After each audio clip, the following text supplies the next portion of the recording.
श्री आदित्य हृदय स्तोत्रम्। ओम अस्य श्री आदित्य हृदय स्तोत्र मंत्रस्य श्री अगस्त्य ऋषिः अनुष्टुप छन्दः श्री आदित्य हृदय भूतो भगवान् ब्रह्मा देवता। ओम बीजं रश्मिमतेरिति शक्तिः। ओम तत्सवितुरित्यादि गायत्री कीलकं निरस्ता शेष विघ्नतया ब्रह्म विद्या सिद्धौ सर्वत्र जय सिद्धौ च विनियोगः। ततो युद्ध परिश्रान्तं समरे चिन्तया स्थितं रावणं चाग्रतो दृष्ट्वा युद्धाय समुपस्थितं दैवतैश्च समागम्य द्रष्टुमभ्यागतोरणम् उपागम्याब्रवीद्राम मगस्त्यो भगवान् ऋषिः राम राम महाबाहो शृणु गुह्यं सनातनं येन सर्वानरीन् वत्स समरे विजयस्यसि। आदित्य हृदयं पुण्यं सर्वशत्रुविनाशनं जयावहं जपे नित्यमक्षयं परमं शिवं सर्वमङ्गलमाङ्गल्यं सर्वपापप्रणाशनं चिन्ताशोकप्रशमनम् आयुर्वर्धनमुत्तमं रश्मिमन्तं समुद्यन्तं देवासुरनमस्कृतं पूजयस्व विवस्वन्तं भास्करं भुवनेश्वरं सर्वदेवात्मको ह्येष तेजस्वी रश्मिभावनः। एष देवासुरगणा लोकान् पाति गभस्तिभिः एष ब्रह्मा च विष्णुश्च शिवः स्कन्दः प्रजापतिः महेन्द्रो धनदः कालो यमः सोमो ह्यपाम्पतिः पितरो वसवः साध्याह्यश्विनौ मरुतो मनुः वायुरवहनिः प्रजाप्राण ऋतुकर्ता प्रभाकरः आदित्यः सविता सूर्यः खगः पूषा गभस्तिमान् सुवर्णसदृशो भानुर्हिरण्यरेता दिवाकरः हरिदश्वः सहस्रार्चिः सप्तशप्तिर्मरीचिमान् तिमिरोन्मथनः शम्भुस्त्वष्टा मार्ताण्ड अंशुमान् हिरण्यगर्भः शिशिरस्तपनो भास्करो रविः अग्निगर्भोदितेः पुत्रः शङ्खः शिशिरनाशनः व्योमनाथस्तमो भेदी ऋग्यजुः कनवृष्टिरपां मित्रो विन्ध्यवीथि प्लवङ्गमः आतपी मण्डली मृत्युः पिङ्गलः सर्वतापनः कविर्विश्वो महातेजाः रक्तः सर्वभवोद्भवः नक्षत्रग्रहताराणामधिपो विश्वभावनः तेजसामपि तेजस्वी द्वादशात्मन्नमोऽस्तु ते। नमः पूर्वाय गिरये पश्चिमायाद्रये नमः ज्योतिर्गणानां पतये दिनाधिपतये नमः जयाय जयभद्राय हर्यश्वाय नमो नमः। नमो नमः सहस्रांशो आदित्याय नमो नमः। नम उग्राय वीराय सारंगाय नमो नमः। नमः पदमप्रबोधाय मार्ताण्डाय नमो नमः। ब्रह्मेशानाच्युतेशाय सूर्यायादित्यवर्चसे भास्वते सर्वभक्ष्याय रौद्राय वपुषे नमः। तमोघ्नाय हिमघ्नाय शत्रुघ्नायामितात्मने कृतघ्नघ्नाय देवाय ज्योतिषां पतये नमः। तप्तचामीकराभाय वहनये विश्वकर्मणे नमस्तमोभिनिघ्नाय रुचये लोकसाक्षिणे नाशयत्येष वैभूतं तदेव सृजति प्रभुः पायत्येष तपत्येष वरसत्येष गभस्तिभिः एष सुप्तेषु जागर्ति भूतेषु परिनिष्ठितः एष एवाग्निहोत्रं च फलं चैवाग्निहोत्रिणां वेदाश्च कृतवश्चैव क्रतूनां फलमेव च यानि कृत्यानि लोकेषु सर्व एष रविः प्रभुः एनमापत्सु कृच्छ्रेषु कान्तारेषु भयेषु च कीर्तयन् पुरुषः कश्चिन्नावसीदति राघव पूजयस्वैनमेकाग्रो देवदेवं जगत्पतिम् एतत्त्रिगुणितं जप्त्वा युद्धेषु विजयिष्यसि अस्मिन् क्षणे महाबाहो रावणं त्वं वधिष्यसि एवमुक्त्वा तदागस्त्यो जगाम च यथागतम् एतच्छ्रुत्वा महातेजा नष्टशोको भवत्तदा धारयामास सुप्रीतो राघवः प्रयतात्मवान् आदित्यं प्रेक्ष्य जप्त्वा तु परं हर्षमवाप्तवान् त्रिराचम्य शुचिर्भूत्वा धनुरादाय वीर्यवान् रावणं प्रेक्ष्य हृष्टात्मा युद्धाय समुपागतम् सर्वयतनेन महता वधे तस्य धृतोऽभवत् अथ रविरवदन्निरीक्ष्य रामं मुदितमनाः परमं प्रहृष्यमाणः निशिचरपतिसंशयं विदित्वा सुरगणमध्यगतो वचस्त्वरेति ततो युद्धपरिश्रान्तं समरे चिन्तया स्थितम् रावणं चाग्रतो दृष्ट्वा युद्धाय समुपस्थितं दैवतैश्च समागम्य द्रष्टुमभ्यागतोरणम् उपागम्याब्रवीद्राम मगस्त्यो भगवान् ऋषिः राम राम महाबाहो शृणु गुह्यं सनातनम् येन सर्वानरीन् वत्स समरे विजयस्यसि आदित्य हृदयं पुण्यं सर्वशत्रुविनाशनं जयावहं जपे नित्यमक्षयं परमं शिवं सर्वमङ्गलमाङ्गल्यं सर्वपापप्रणाशनं चिन्ताशोकप्रशमनम् आयुर्वर्धनमुत्तमम् रश्मिमन्तं समुद्यन्तं देवासुरनमस्कृतं पूजयस्व विवस्वन्तं भास्करं भुवनेश्वरं सर्वदेवात्मको ह्येष तेजस्वी रश्मिभावनः एष देवासुरगणा लोकान् पाति गभस्तिभिः एष ब्रह्मा च विष्णुश्च शिवः स्कन्दः प्रजापतिः महेन्द्रो धनदः कालो यमः सोमो ह्यपाम्पतिः पितरो वसवः साध्याह्यश्विनौ मरुतो मनुः वायुरवहनिः प्रजाप्राण ऋतुकर्ता प्रभाकरः आदित्यः सविता सूर्यः खगः पूषा गभस्तिमान् सुवर्णसदृशो भानुर्हिरण्यरेता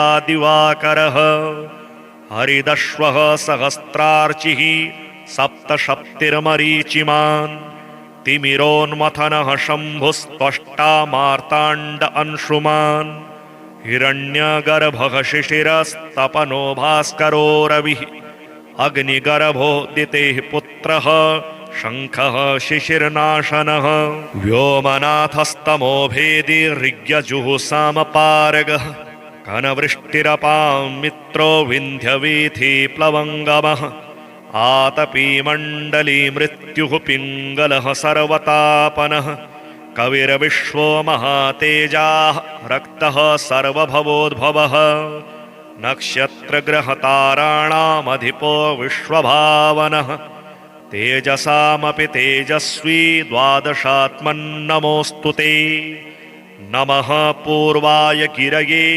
पश्चिमायाद्रये नमः ज्योतिर्गणानां पतये दिनाधिपतये नमः जयाय जयभद्राय हर्यश्वाय नमो नमः नमो नमः सहस्रांशो आदित्याय नमो नमः नम उग्राय वीराय सारंगाय नमो नमः नमः पदमप्रबोधाय मार्ताण्डाय नमो नमः। ब्रह्मेशानाच्युतेशाय सूर्यायादित्यवर्चसे भास्वते सर्वभक्ष्याय रौद्राय वपुषे नमः। तमोघ्नाय हिमघ्नाय शत्रुघ्नायामितात्मने कृतघ्नघ्नाय देवाय ज्योतिषां पतये नमः। तप्तचामीकराभाय वहनये विश्वकर्मणे नमस्तमोभिनिघ्नाय रुचये लोकसाक्षिणे। नाशयत्येष वैभूतं तदेव सृजति प्रभुः पायत्येष तपत्येष वरसत्येष गभस्तिभिः। एष सुप्तेषु जागर्ति भूतेषु परिनिष्ठितः।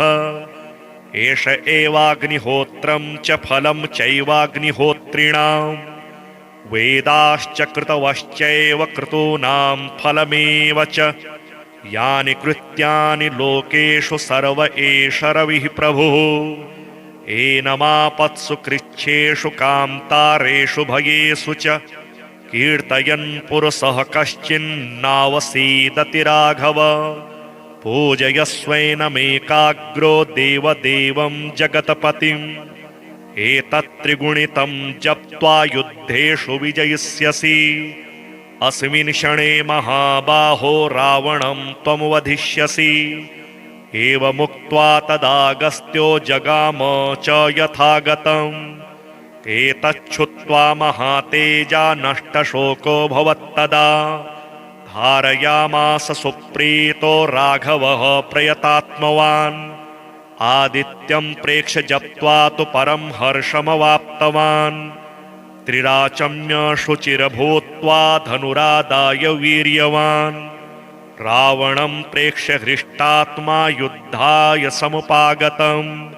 सर्वयतनेन महता वधे तस्य धृतोऽभवत्। अथ रविरवदन्निरीक्ष्य रामं मुदितमनाः परमं प्रहृष्यमाणः। निशिचरपतिसंशयं विदित्वा सुरगणमध्यगतो वचस्त्वरेति। ततो युद्धपरिश्रान्तं समरे चिन्तया स्थितम् रावणं चाग्रतो दृष्ट्वा युद्धाय समुपस्थितम्। दैवतैश्च समागम्य द्रष्टुमभ्यागतोरणम् उपागम्याब्रवीद्राम मगस्त्यो भगवान् ऋषिः।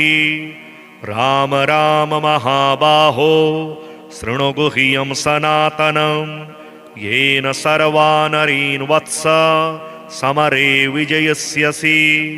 आदित्यहृदयं पुण्यं सर्वशत्रुविनाशनं जयावहं जपे नित्यमक्षयं परमं शिवम्। सर्वमङ्गलमाङ्गल्यं सर्वपापप्रणाशनं चिन्ताशोकप्रशमनम् आयुर्वर्धनमुत्तमम्। रश्मिमन्तं समुद्यन्तं देवासुरनमस्कृतम् पूजयस्व विवस्वन्तं भास्करं भुवनेश्वरम्। सर्वदेवात्मको ह्येष तेजस्वी रश्मिभावनः। एष देवासुरगणा लोकान् पाति गभस्तिभिः। एष ब्रह्मा च विष्णुश्च शिवः स्कन्दः प्रजापतिः। महेन्द्रो धनदः कालो यमः सोमो ह्यपाम्पतिः। पितरो वसवः साध्याह्यश्विनौ मरुतो मनुः। वायुरवहनिः प्रजाप्राण ऋतुकर्ता प्रभाकरः। आदित्यः सविता सूर्यः खगः पूषा गभस्तिमान्। सुवर्णसदृशो भानुर्हिरण्यरेता दिवाकरः। हरिदश्वः सहस्रार्चिः सप्तशप्तिर्मरीचिमान्। तिमिरोन्मथनः शम्भुस्त्वष्टा मार्ताण्ड अंशुमान्। हिरण्यगर्भः शिशिरस्तपनो भास्करो रविः। अग्निगर्भोदितेः पुत्रः शङ्खः शिशिरनाशनः। व्योमनाथस्तमो भेदी ऋग्यजुः सामपारगः। घनवृष्टिरपां मित्रो विन्ध्यवीथिप्लवङ्गमः आतपीमण्डली मृत्युः पिङ्गलः सर्वतापनः कविर्विश्वो महातेजाः रक्तः सर्वभवोद्भवः नक्षत्रग्रहताराणामधिपो विश्वभावनः तेजसामपि तेजस्वी द्वादशात्मन्नमोऽस्तु ते नमः पूर्वाय गिरये पश्चिमायाद्रये नमः ज्योतिरगणानां पतये दिनाधिपतये नमः जयाय जयभद्राय हर्यश्वाय नमो नमः नमो नमः सहस्रांशो आदित्याय नमो नमः नम उग्राय वीराय सारंगाय नमो नमः नमः पदमप्रबोधाय मार्ताण्डाय नमो नमः ब्रह्मेशानाच्युतेशाय सूर्यायादित्यवर्चसे भास्वते सर्वभक्ष्याय रौद्राय वपुषे नमः तमोघ्नाय हिमघ्नाय शत्रुघ्नायामितात्मने कृतघ्नघ्नाय देवाय ज्योतिषां पतये नमः तप्तचामीकराभाय वहनये विश्वकर्मणे नमस्तमोभिनिघ्नाय रुचये लोकसाक्षिणे नाशयत्येष वैभूतं तदेव सृजति प्रभुः पायत्येष तपत्येष वरसत्येष गभस्तिभिः एष सुप्तेषु जागर्ति भूतेषु परिनिष्ठितः एष एवाग्निहोत्रं च फलं चैवाग्निहोत्रिणां वेदाश्च कृतवश्चैव क्रतूनां फलमेव च यानि कृत्यानि लोकेषु सर्व एष रविः प्रभुः एनमापत्सु कृच्छ्रेषु कान्तारेषु भयेषु च कीर्तयन् पुरुषः कश्चिन्नावसीदति राघव पूजयस्वैनमेकाग्रो देवदेवं जगत्पतिम् एतत्त्रिगुणितं जप्त्वा युद्धेषु विजयिष्यसि अस्मिन् क्षणे महाबाहो रावणं त्वं वधिष्यसि एवमुक्त्वा तदागस्त्यो जगाम च यथागतम् एतच्छुत्वा महातेजा नष्टशोको भवत्तदा धारयामास सुप्रीतो राघवः प्रयतात्मवान् आदित्यं प्रेक्ष्य जप्त्वा तु परं हर्षमवाप्तवान् त्रिराचम्य शुचिर्भूत्वा धनुरादाय वीर्यवान् रावणं प्रेक्ष्य हृष्टात्मा युद्धाय समुपागतम् सर्वयतनेन महता वधे तस्य धृतोऽभवत् अथ रविरवदन्निरीक्ष्य रामं मुदितमनाः परमं प्रहृष्यमाणः निशिचरपतिसंशयं विदित्वा सुरगणमध्यगतो वचस्त्वरेति ततो युद्धपरिश्रान्तं समरे चिन्तया स्थितम् रावणं चाग्रतो दृष्ट्वा युद्धाय समुपस्थितं दैवतैश्च समागम्य द्रष्टुमभ्यागतोरणम् उपागम्याब्रवीद्राम मगस्त्यो भगवान् ऋषिः राम राम महाबाहो शृणु गुह्यं सनातनं येन सर्वानरीन् वत्स समरे विजयस्यसि आदित्यहृदयं पुण्यं सर्वशत्रुविनाशनं जयावहं जपे नित्यमक्षयं परमं शिवं सर्वमङ्गलमाङ्गल्यं सर्वपापप्रणाशनं चिन्ताशोकप्रशमनम् आयुर्वर्धनमुत्तमम् रश्मिमन्तं समुद्यन्तं देवासुरनमस्कृतं पूजयस्व विवस्वन्तं भास्करं भुवनेश्वरं सर्वदेवात्मको ह्येष तेजस्वी रश्मिभावनः एष देवासुरगणान् लोकान् पाति गभस्तिभिः एष ब्रह्मा च विष्णुश्च शिवः स्कन्दः प्रजापतिः महेन्द्रो धनदः कालो यमः सोमो ह्यपां पतिः पितरो वसवः साध्याह्यश्विनौ मरुतो मनुः वायुरवहनिः प्रजाप्राण ऋतुकर्ता प्रभाकरः आदित्यः सविता सूर्यः खगः पूषा गभस्तिमान् सुवर्णसदृशो भानुर्हिरण्यरेता दिवाकरः हरिदश्वः सहस्रार्चिः सप्तशप्तिर्मरीचिमान् तिमिरोन्मथनः शम्भुस्त्वष्टा मार्ताण्ड अंशुमान् हिरण्यगर्भः शिशिरस्तपनो भास्करो रविः अग्निगर्भोदितेः पुत्रः शङ्खः शिशिरनाशनः व्योमनाथस्तमो भेदी ऋग्यजुः सामपारगः घनवृष्टिरपां मित्रो विन्ध्यवीथि प्लवङ्गमः आतपी मण्डली मृत्युः पिङ्गलः सर्वतापनः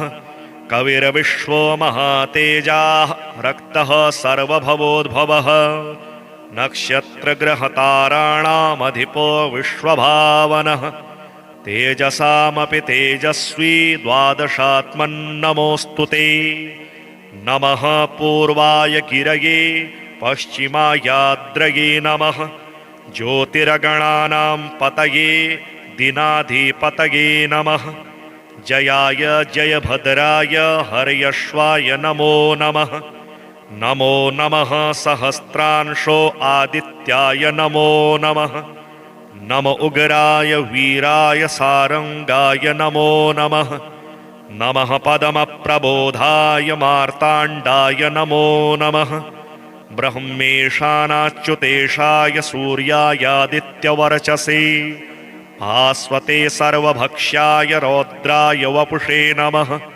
तमोघ्नाय हिमघ्नाय शत्रुघ्नायामितात्मने कृतघ्नघ्नाय देवाय ज्योतिषां पतये नमः तप्तचामीकराभाय वहनये विश्वकर्मणे नमस्तमोभिनिघ्नाय रुचये लोकसाक्षिणे नाशयत्येष वैभूतं तदेव सृजति प्रभुः पायत्येष तपत्येष वरसत्येष गभस्तिभिः एष सुप्तेषु जागर्ति भूतेषु परिनिष्ठितः एष एवाग्निहोत्रं च फलं चैवाग्निहोत्रिणां वेदाश्च कृतवश्चैव क्रतूनां फलमेव च यानि कृत्यानि लोकेषु सर्व एष रविः प्रभुः एनमापत्सु कृच्छ्रेषु कान्तारेषु भयेषु च कीर्तयन् पुरुषः कश्चिन्नावसीदति राघव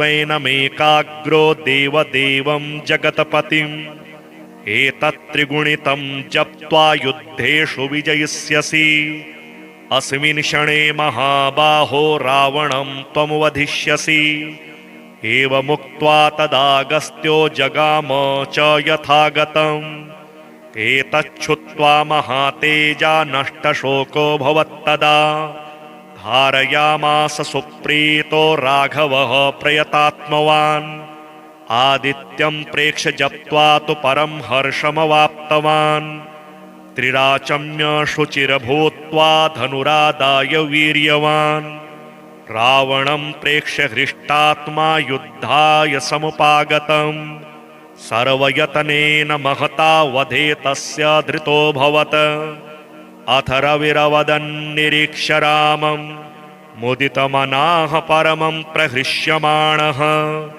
निशिचरपतिसंशयं विदित्वा सुरगणमध्यगतो वचस्त्वरेति ततो युद्धपरिश्रान्तं समरे चिन्तया स्थितम् रावणं चाग्रतो दृष्ट्वा युद्धाय समुपस्थितं दैवतैश्च समागम्य द्रष्टुमभ्यागतोरणम् उपागम्याब्रवीद्राम मगस्त्यो भगवान् ऋषिः राम राम महाबाहो शृणु गुह्यं सनातनं येन सर्वानरीन् वत्स समरे विजयस्यसि आदित्य हृदयं पुण्यं सर्वशत्रुविनाशनं जयावहं जपे नित्यमक्षयं परमं शिवं सर्वमङ्गलमाङ्गल्यं सर्वपापप्रणाशनं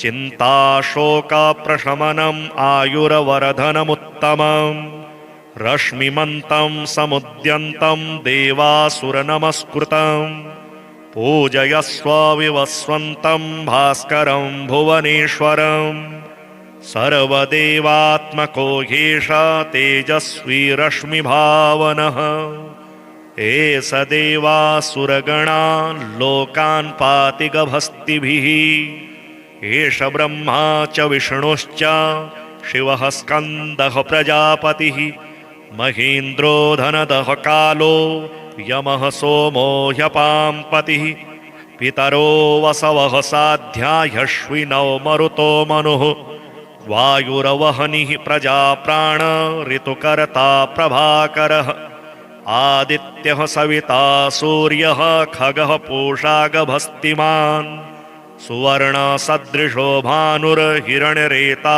दिवाकरः हरिदश्वः सहस्रार्चिः सप्तशप्तिर्मरीचिमान् तिमिरोन्मथनः शम्भुस्त्वष्टा मार्ताण्ड अंशुमान् हिरण्यगर्भः शिशिरस्तपनो भास्करो रविः अग्निगर्भोदितेः पुत्रः शङ्खः शिशिरनाशनः व्योमनाथस्तमो भेदी ऋग्यजुः कनवृष्टिरपां मित्रो विन्ध्यवीथि प्लवङ्गमः आतपीमण्डली मृत्युः पिङ्गलः सर्वतापनः कविर्विश्वो महातेजाः रक्तः सर्वभवोद्भवः नक्षत्रग्रहताराणामधिपो विश्वभावनः तेजसामपि तेजस्वी द्वादशात्मन्नमोऽस्तु ते नमः पूर्वाय गिरये पश्चिमायाद्रये नमः ज्योतिर्गणानां पतये दिनाधिपतये नमः जयाय जयभद्राय हर्यश्वाय नमो नमः नमो नमः सहस्रांशो आदित्याय नमो नमः नम उग्राय वीराय सारंगाय नमो नमः नमः पदमप्रबोधाय मार्ताण्डाय नमो नमः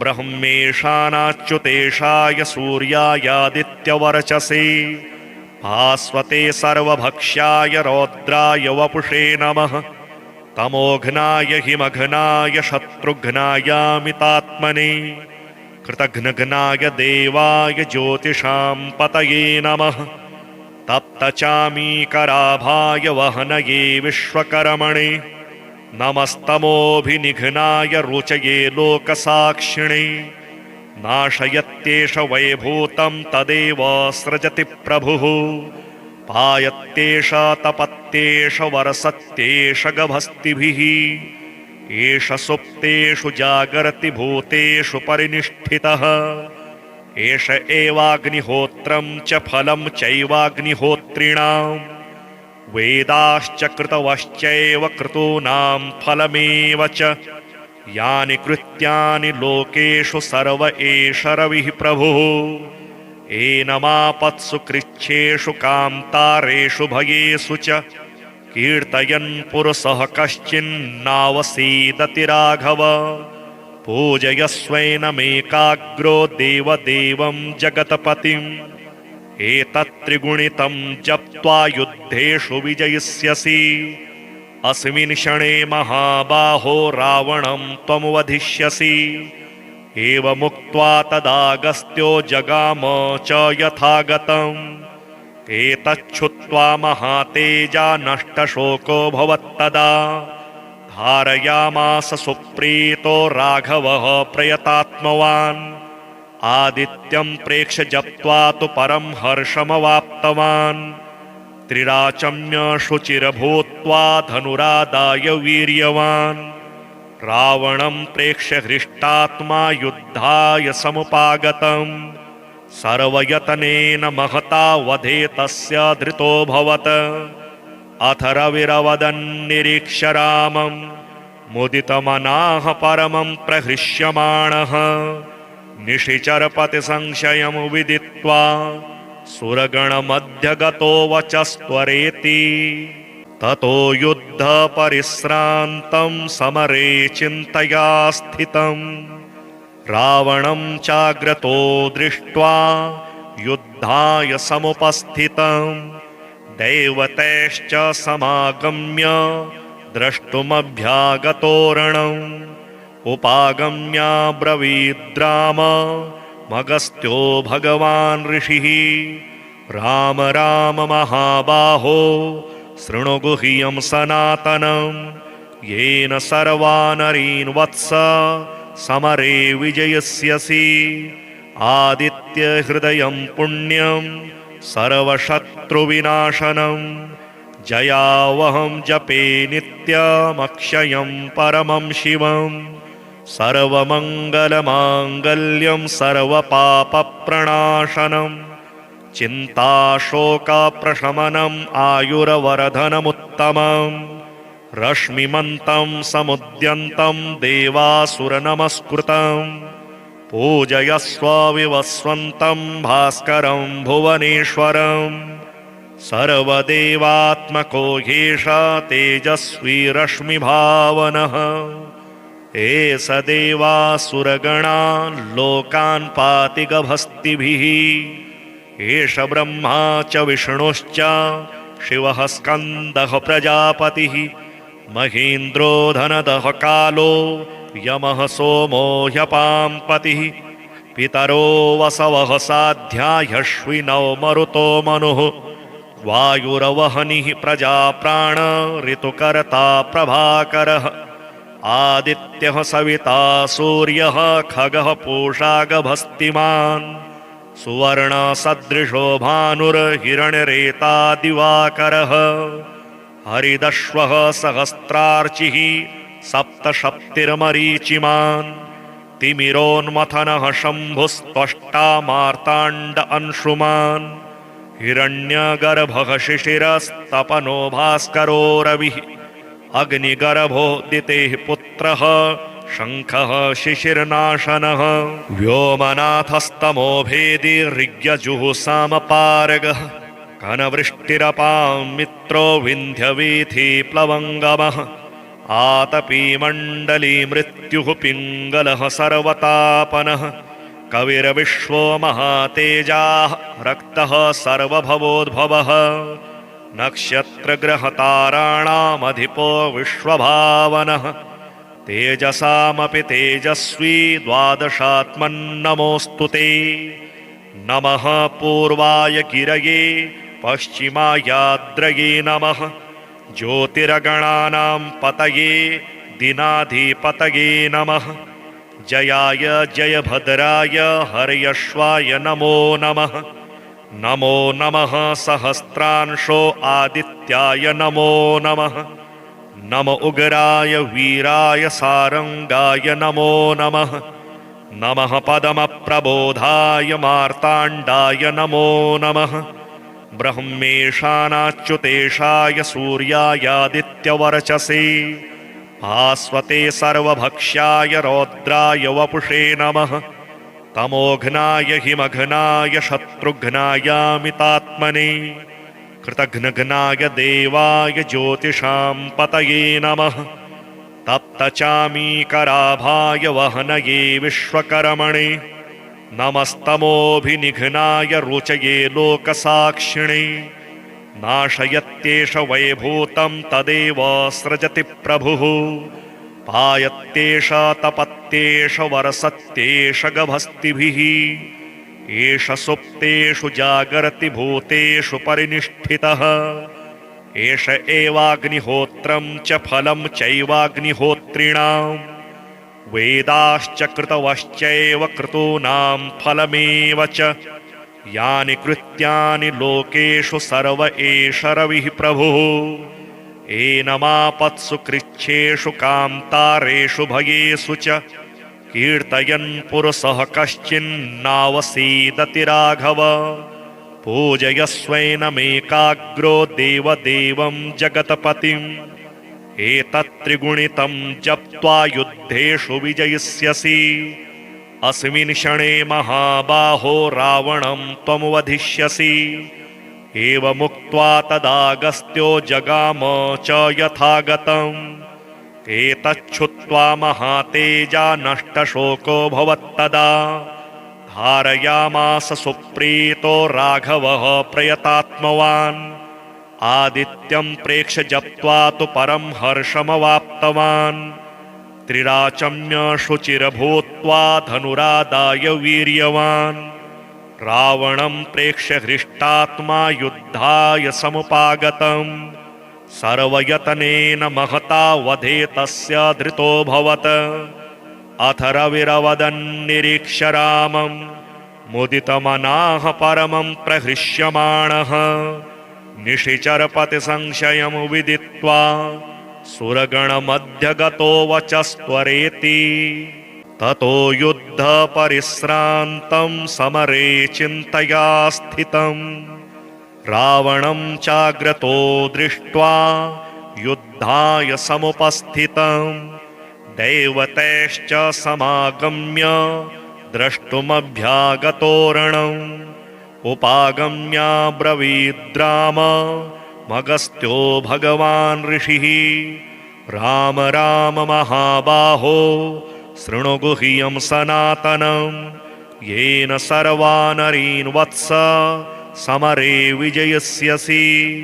आदित्य हृदयं पुण्यं सर्वशत्रुविनाशनम्। जयावहं जपे नित्यमक्षयं परमं शिवम्। सर्वमङ्गलमाङ्गल्यं सर्वपापप्रणाशनम्। चिन्ताशोकप्रशमनम् आयुर्वर्धनमुत्तमम्। रश्मिमन्तं समुद्यन्तं देवासुरनमस्कृतम्।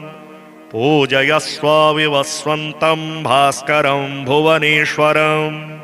सर्वदेवात्मको ह्येष तेजस्वी रश्मिभावनः।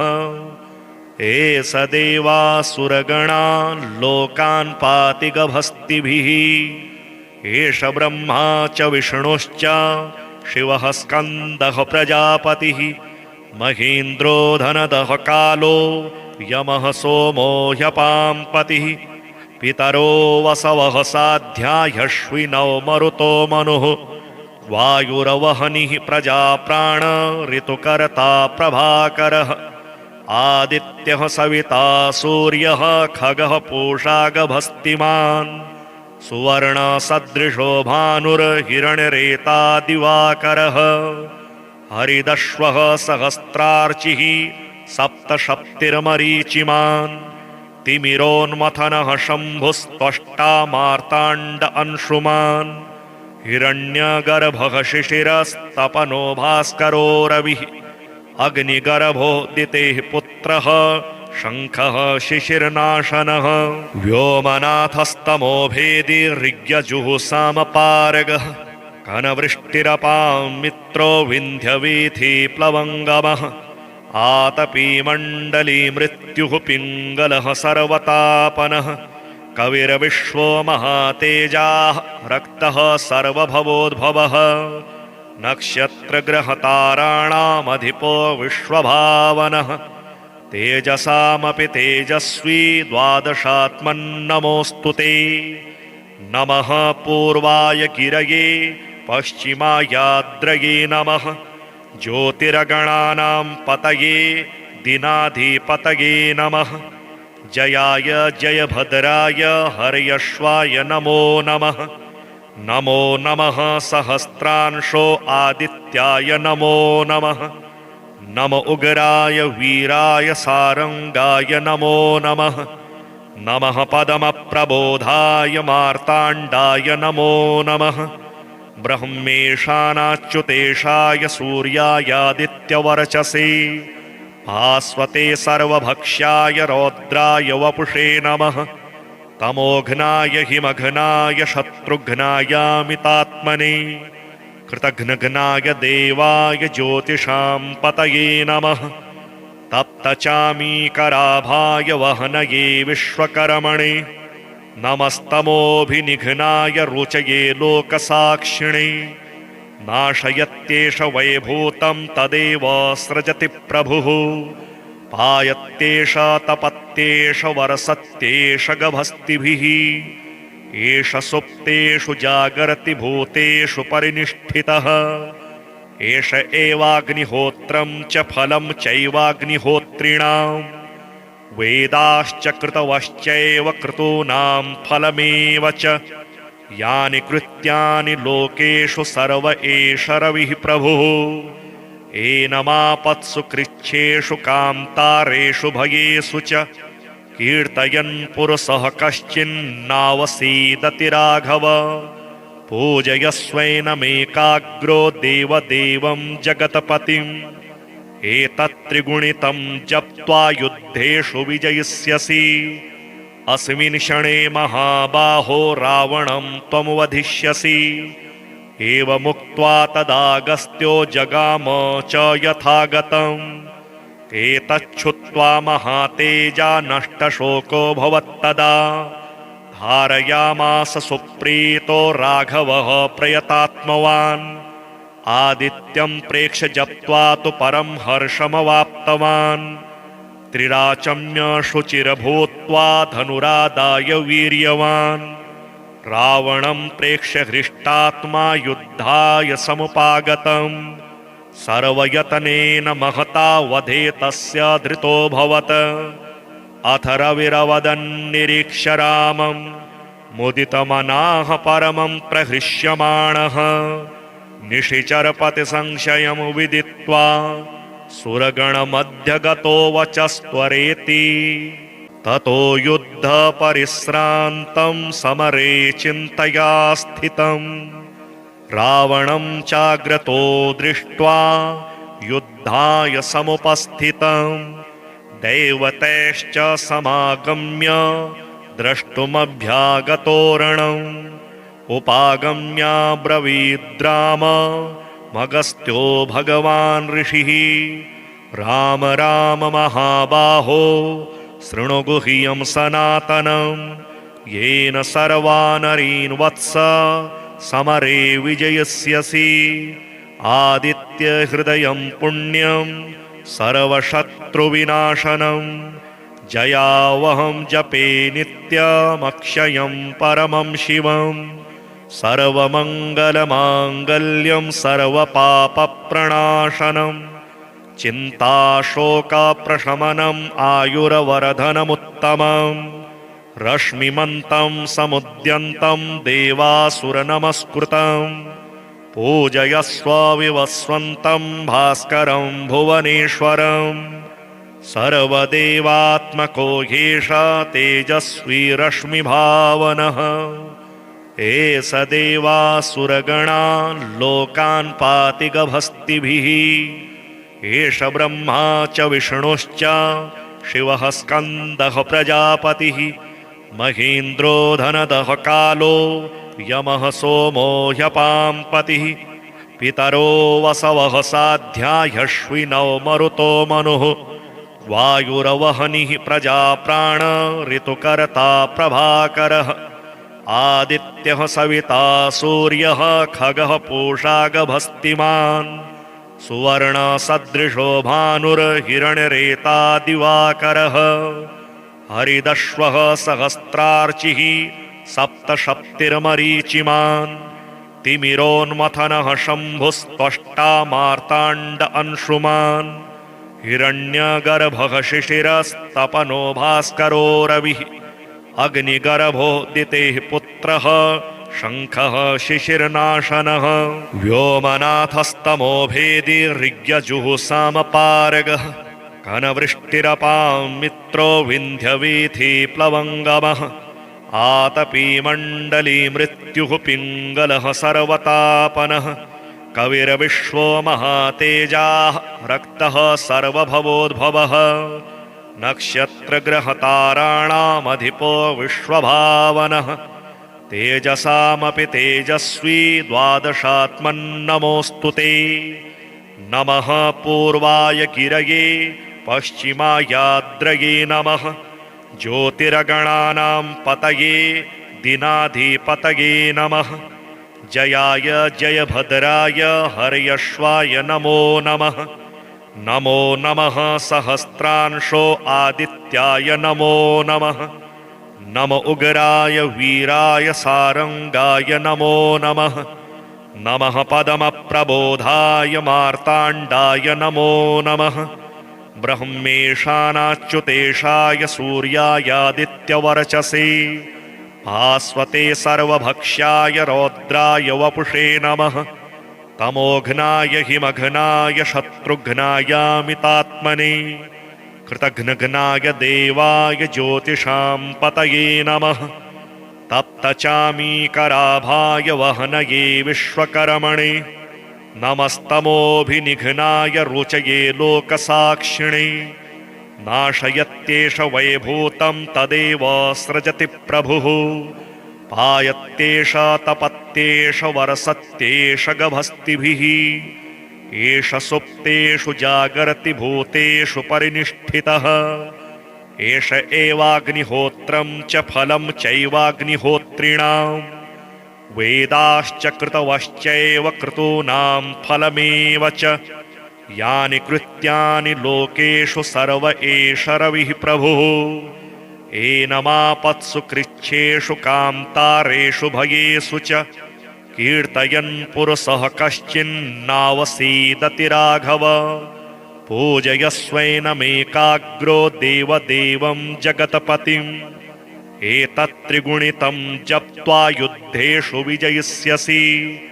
अस्मिन् क्षणे महाबाहो रावणं त्वं वधिष्यसि। एवमुक्त्वा तदागस्त्यो जगाम च यथागतम्। एतच्छ्रुत्वा महातेजा नष्टशोको भवत्तदा। धारयामास सुप्रीतो राघवः प्रयतात्मवान्। आदित्यं प्रेक्ष्य जप्त्वा तु परं हर्षमवाप्तवान्। त्रिराचम्य शुचिर्भूत्वा धनुरादाय वीर्यवान्। रावणं प्रेक्ष्य हृष्टात्मा युद्धाय समुपागतम्। सर्वयतनेन महता वधे तस्य धृतोऽभवत्। अथ रविरवदन्निरीक्ष्य रामं मुदितमनाः परमं प्रहृष्यमाणः। निशिचरपतिसंशयं विदित्वा सुरगणमध्यगतो वचस्त्वरेति। ततो युद्धपरिश्रान्तं समरे चिन्तया स्थितम्। रावणं चाग्रतो दृष्ट्वा युद्धाय समुपस्थितम्। दैवतैश्च समागम्य द्रष्टुमभ्यागतोरणम्। उपागम्याब्रवीद्राम मगस्त्यो भगवान् ऋषिः। राम राम महाबाहो शृणु गुह्यं सनातनम्। येन सर्वानरीन् वत्स समरे विजयस्यसि। आदित्यहृदयं पुण्यं सर्वशत्रुविनाशनं। जयावहं जपे नित्यमक्षयं परमं शिवम्। सर्वमङ्गलमाङ्गल्यं सर्वपापप्रणाशनम्। चिन्ताशोकप्रशमनम् आयुर्वर्धनमुत्तमम्। रश्मिमन्तं समुद्यन्तं देवासुरनमस्कृतम्। पूजयस्व विवस्वन्तं भास्करं भुवनेश्वरम्। सर्वदेवात्मको ह्येष तेजस्वी रश्मिभावनः।